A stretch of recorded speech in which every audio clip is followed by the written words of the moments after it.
এবার অন্তত বিয়েটা কর, 30 তো হলো, এত সেজেগুজে কি লাভ? কিরে, কোথায় যাচ্ছিস? এই তো একটু কাজে যাচ্ছি কাকিমা, আসলাম।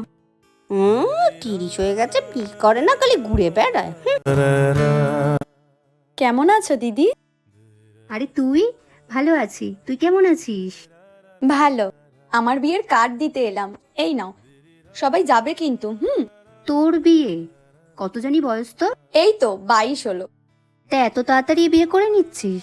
হ্যাঁ, বাবা মা দিয়ে দিচ্ছে, আর আমারও ঠিক ভাল লাগে না এত পড়াশোনা করতে, তার থেকে বিয়ে করে সেটেল। তুই খুশি তো? হুম।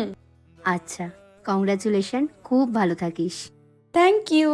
এবার তুমিও করে নাও, 30 তো হলো।